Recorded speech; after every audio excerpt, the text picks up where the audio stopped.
মান তাশাউ বিয়াদিকাল খায়র ইন্নাকা আলা কুল্লি শাইইন কাদির। জোরে পড়েন আল্লাহু আকবার। আল্লাহ বললেন ক্ষমতা আমি দেই, আমি কেড়ে নেই, সম্মান আমি দেই, আমি কেড়ে নেই। তাহলে বোঝা গেল আল্লাহ যদি সম্মান দেয় আপনি যতই চেষ্টা করেন অসম্মানই করতে পারবেন না। আপনারা আমাদেরকে রাজাকার বলেছেন, আমাদের অপরাধটা কি? আমরা জেনা থেকে জাতিকে মুক্ত করার জন্য আন্দোলন করি। আপনারা আমাদেরকে রাজাকার বলেছেন, কারণটা কি? আমরা অন্যায় পথ থেকে ফিরানোর জন্য দাওয়াতি মিশনটাকে সামনের দিকে নিয়ে যাই। আপনারা আমাদেরকে রাজাকার ট্যাগ দিয়েছেন, আমাদের অপরাধটা কি? আমরা হারামের রাস্তায় জাতিকে থাকতে দেওয়ার বিপক্ষে, আমরা হালালের রাস্তায় থাকার পক্ষে। কথা কন ঠিক না বেটি? আপনারা জেনাটাকে হালাল করবেন, আমরা এটাকে হালাল করতে দেব না। আমরা কোরআন আর সুন্নাহর ভিত্তিতে সেখান থেকে পর্দার আইন চালুর ব্যাপারে বক্তব্য দিই, সেটা মঞ্চে এবং মঞ্চের বাইরে। আমার দিনী ভাইরা, এই একটা মাত্র কারণে তারা আমার দেশের অসংখ্য ইসলামী আন্দোলনের কর্মীদের গলায় ফাঁসি রশি দিয়েছে। এটা কি আমার নাম বলার দরকার আছে? বলেন দরকার আছে?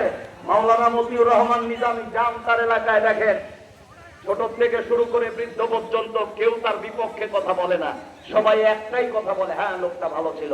এদিকে তাকান প্লিজ, আমার কথার দিকে কান লাগান। ক্যামেরাম্যান ভাইরা যাচ্ছেন, বাইরের অবস্থা আলহামদুলিল্লাহ ভালো হয়েছে।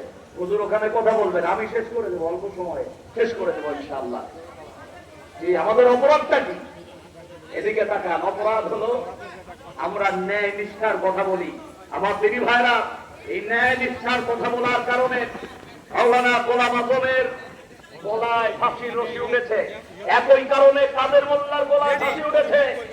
একই কারণে সত্য বলার কারণে বিপ্লব হবে, সেই ভয়ে আল্লামা সাঈদীকে তথাকথিত মামলার আসামি বানায়া কার্যকর করেছিল। যখন দেখলো এই আইনে ফাঁসির রায় হয় না, যাবজ্জীবন দিল।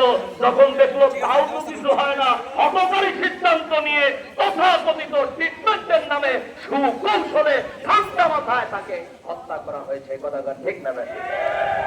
এটা জাতি জানে, এটা জাতি জানে।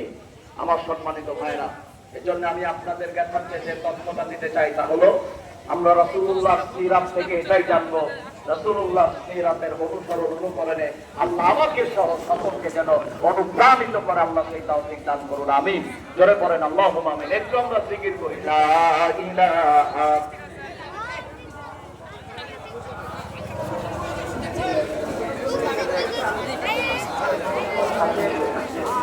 আলহামদুলিল্লাহ ভাইরা, আমাদের মেহমান উনি মঞ্চে চলে আসছেন। মেহমান চলে আসছে, আমি যতটুকু কথা বললাম ভুল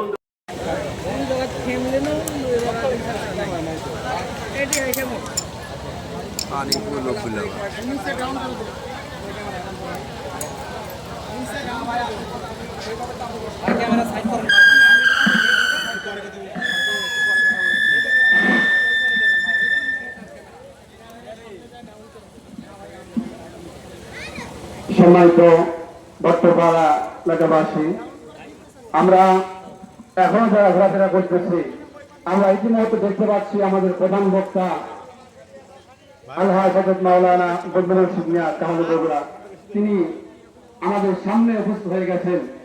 যে মানুষটা আমি আমার জন্মের আগে থেকে ওয়াজ করে, আমি জ্ঞান হাতে তার ওয়াজ করি মোবাইলে।